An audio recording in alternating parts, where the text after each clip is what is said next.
Hey everyone, so this is a bit of a different video. This is just going to be me going on and on about some of my favorite Pokemon games, Pokemon Black and White. I love them both so much.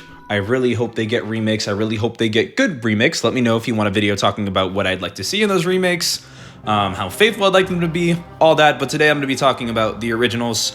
I might talk a bit about Pokemon Black and White too, but I don't really have as much of a tie with the sequels as much as I do love them.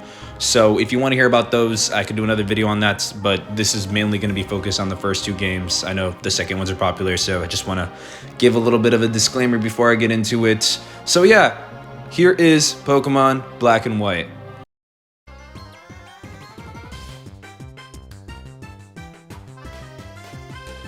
So before we get into some of the bigger stuff, let me talk about something a bit smaller, which is still huge for the game, but not something that really directly determines my enjoyment, but rather enhances it.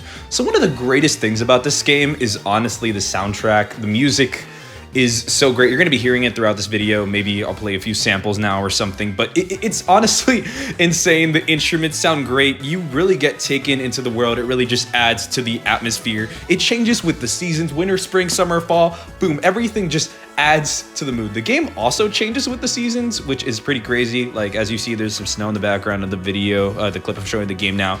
That's not usually, it's not usually there during the other seasons. So it just, the music really just adds so much to the game. It's something that I just keep coming back to. I hear it, it just puts me back in the position, really makes me feel for the characters, stories, everything. I might talk more about it when I talk about other things of the game, but yeah, I just wanted to start off talking about the music. Fantastic, amazing. More music like this needs to be made for future Pokemon games. Not that, you know, current ones are bad or anything, but this is definitely S tier. This is definitely up there, and they need to reach it or outdo it somehow, is all I'm saying. Seriously, check out this banger.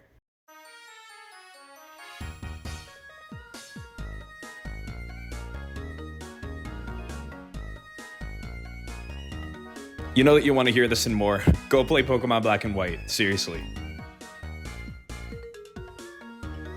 Moving on, this was also the first time that we got battle animations that look like this. I mean, Pokemon actually moving, actually reacting. I know it's not that much, but the way Oshawott kind of hops up there, the way they glitch out when they take damage, the way Lilipop hops around. I try to find a video of it, but they also react to statuses a lot more now, like closing their eyes when they fall asleep, turning a bit yellow when they're paralyzed, electricity kind of going around them. I know we've had variations of this in the past, like with Heart Gold, Soul Silver, and I believe Diamond and Pearl, but this is the first time that they're actually moving, not just standing there as a picture and then maybe occasionally doing a little movement when it comes to battle animation. I mean, obviously now with 3D games, it's a lot more, but this was the first time they were actually moving, so big win for Black and White. Gen 5 gave us some of the coolest Pokemon by far, and we also got the best starter trio, Oshawott, Tepig, and Snivy. It's impossible to hate them. They're all great, especially Snivy. I mean, that's why it's in the thumbnail of the video, right? We also had Tornadus, Landorus, Thundurus. We had so much cool stuff. They obviously could have expanded a bit more in other games, but we had some great Pokemon, guys. So I know I haven't talked about the story yet, which is people's favorite part of the game usually, and mine, but let me talk about the characters first, because I need to talk about how amazing the writing and production went into these characters, because whoa. So obviously we have the character models, the more masculine and feminine presenting characters respectively. They each have names. I think it's like Hubert and Hilda. I can't say I'm too much of a fan of it. The designs, I mean, like, no, I love the designs, let me be clear, but they're very much so silent protagonists. They do have some backstories with manga and other things if you really go looking for it, but in terms of the game, there's nothing too big. They are referenced in Black and White 2, which I might get into a bit later a little bit, because there is some cool stuff going on with that. But other than that, they're honestly just kind of okay. But the models are great, the designs are great, so I'm glad. I wish it wasn't silent protagonist, but hey, still pretty great. Aside from that, some other great characters we have are Bianca and Cheren, and Getsis, respectively. So let's start with Bianca. Bianca is very much so the berry, goofy rival of the game. But as you go on, you start to see that she has a lot more going on than you might initially believe. Like family problems with her father not really respecting what she wants to do, and just kind of dealing with that. You kind of see this a little bit at the beginning of the game, maybe a bit more at the end, and this is kind of the climax of it when you're outside of, I think it's like the musical theater section of Black and White. And you just kind of see her talking. You're just kind of an observer. You don't really have much of a role here, but seeing that she really has a lot that she's going through, and also with the emotional piano music in the background, it really adds to it, and you really get a sense like, hey, wow, Bianca's dealing with a lot. And it really leads the player to care about her as a character.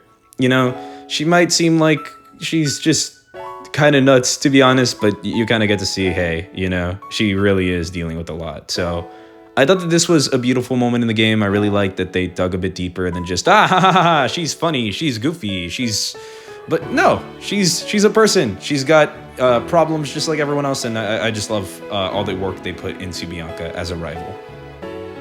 So Cheren is the complete opposite of Bianca, which I think is an amazing choice. It kind of helps the characters each balance each other out. Cheren helps Bianca stay grounded, while Bianca helps Cheren kind of get out of his shell a bit and learn to have fun, because, you know, not everything needs to be serious and about obtaining your goal. I think each character also teaches important lessons, because obviously in real life you need to have a little bit of both. You need to know that there are times that you've got to sit down, get things done, and be serious. And there are also times that you need to learn to have fun and just, you know, let out the stress.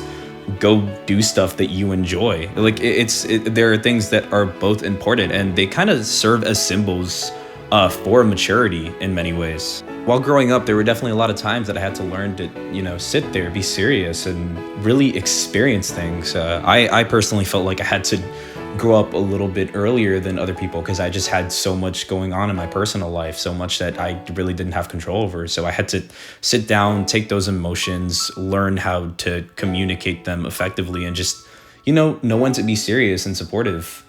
But there are also times that I was just like so caught up, and I needed to learn to laugh. Actually, laughter is probably something that I value the most. I love those moments, getting to have those moments with friends, goofing around, because sometimes it can get hard.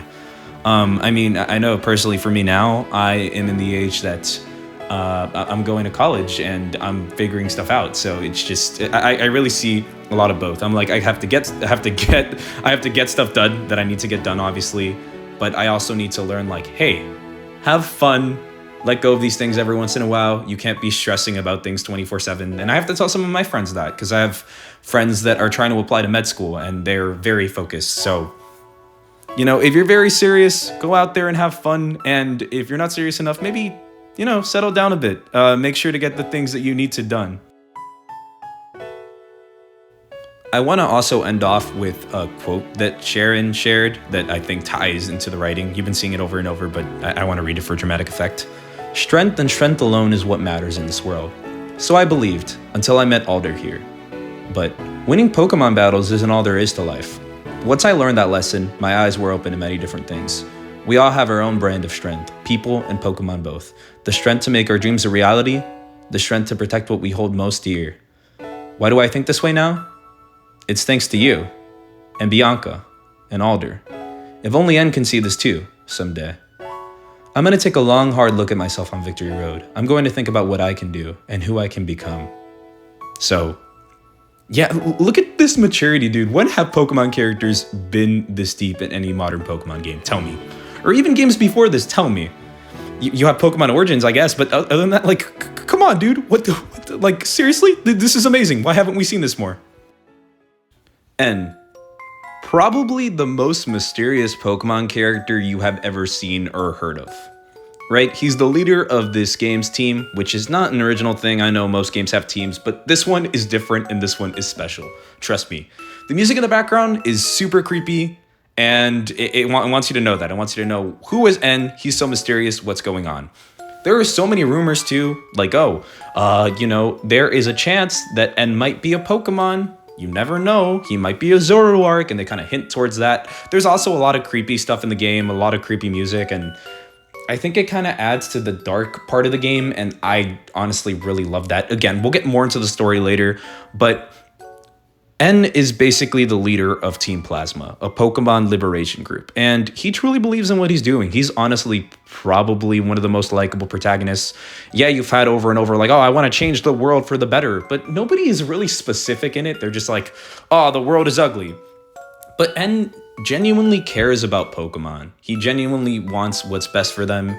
When you have battles with him and interactions, he's always like, wow, your Pokemon sounds amazing. It's so weird that your Pokemon is happy. He genuinely cares. So, you know, there's not a lot of that when it comes to Pokemon evil teams or corporations. They're usually just like, I want to change the world. But N has a goal in mind. And I think that's something that makes him special. There's also, again, all the aspects that are just so mysterious that leave you wanting to know more about him that I think really make him an effective character. And because of that, he's honestly one of the best. I could go on and on talking about him, but yeah, he's really cool, guys. Look into him if you don't know anything about him. So it's time to talk about the story. Here is Getsus, the true threat and the true leader of Team Plasma. He was basically using N as a means to get what he wants. World domination, change the world, blah, blah, blah. It's not super cool on his end, but he does feel super threatening, and the final battle against him is definitely scary. It's right after your battle with N that feels like it's going to be really scary, and then you battle him and you're like, what is going on? His team is kind of crazy. Yeah. So, let's start from what's going on. Team Plasma is the team of this game, right? Obviously, you already know N's the leader. You know the Getsus is the real leader, as I told you. And what's their message? Pokemon do not want to fight. Pokemon don't want to be Pokemon. It's a whole animal rights argument in a Pokemon game, which is kind of crazy that Pokemon would even address that in a Pokemon game, because it's like, I just feel like it's been a joke for so long. So for a Pokemon game to finally be like, should we be having animals or animal-like creatures fight other animals? Is that something that they want? And throughout the journey, you kind of see N struggle with that and be like, whoa, main character, your Pokemon are pretty happy. That is strange. They seem like they enjoy it, because N grew up with Pokemon and has this understanding for them that not many have. It's clear that he really doesn't want to partake in battles. That's not really his thing, but he'll do anything to try to protect these Pokemon. So that's basically the plot and the point of the game, which is honestly pretty crazy to think about the fact that that's what's at stake. And it's honestly pretty scary. It's kind of crazy that a Pokemon game is tackling something that is this serious. They really do feel like a threat in the way they're taking over the Unova region. There's no distortion world stuff, but it still feels pretty crazy. And the fact that they cover something so serious and have characters that are so deep and not one-dimensional, but multi-dimensional, with so much going on, their own emotions, feelings, goals that feel serious, really makes this game have the best story out of any Pokemon game. Of course, you can argue Black and White 2 has some great stuff going on, but this definitely is the game that, you know, it made that game great. Black and White 2 wouldn't be what it is without Black and White 1 actually setting such an amazing story in stone. Really quick, I'm going to mention some cool stuff about Black and White 2. So something that I find really cool about Black and White 2 is that you can actually transfer your data from Black and White 1, and the playable character that you played as in Black and White is actually in Black and White 2. Or not the character themselves, but their teams, their memories transfer over. You get to see Bianca and Cheren all grown up, Bianca being Professor Juniper's assistant, helping you choose your starter, and Cheren having his own gym. You also see N, who freezes legendary Pokemon and gives it to you depending on the version, as the other legendary in the original. Let's say if you play Black, you get Reshiram. If you play Black 2, you get Zekrom, because Reshiram was already taken by the protagonist in Black 1, and the fact that they thought about that is crazy. And they also kind of solved everybody's concerns with, oh, there's only Pokemon from Gen 5, which really isn't that big of a deal because it makes the game feel so brand new and it just adds to the game. Really fast, I wrote a list of things that people have problems with in Gen 5, and I just kind of want to read about them. So, I already mentioned this, but Gen 5 really only has Gen 5 Pokemon for the majority of the main story. You really only encounter other Pokemon in post-game. I really never had that much of an issue with it. I guess they could have solved stuff by transferring over, and again, as I mentioned, this was solved in Black and White 2. I could see why people have an issue with this, but I honestly really liked that everything felt brand new. It felt like we were getting a lot more with the fact that we were only getting new Pokemon, and this is also my favorite generation, so of course I'm not going to have a problem with it. But I honestly thought it wasn't a bad decision. I could see why people thought, but it wasn't. Also, the post-game content isn't too great. I think you have finding some leaders of Team Plasma, and you also have Battle Tower type stuff. Battle Tower type stuff isn't really my thing, so when I finish the main story, I don't really have much of a purpose for continuing. A cool thing is that you unlock transferring Pokemon over, so that's a cool thing. There's also some spooky stuff. This is more Black and White 2, I believe, but like a ghost girl. Well, no, actually there is a ghost girl in Black and White 1, forget what I said, so that's cool. But I guess maybe that's where the game suffers, if you're not following the main story. But then again, aren't you playing the Pokemon game mainly for the main story? I mean, I care about post-game, I do, but the main story is really what is going to make or break the game, so... Anyways, guys, that's going to do it for my video on why I believe Black and White are the best Pokemon games. If you want to see more content on Black and White or more content like this, please let me know, as I do intend to cover some of my other favorite games of all time. And I have a lot to say about Black and White. This is just kind of more general, but I could probably write a whole paper on this if I wanted to, and I probably will one day, so let me know when you want to see that.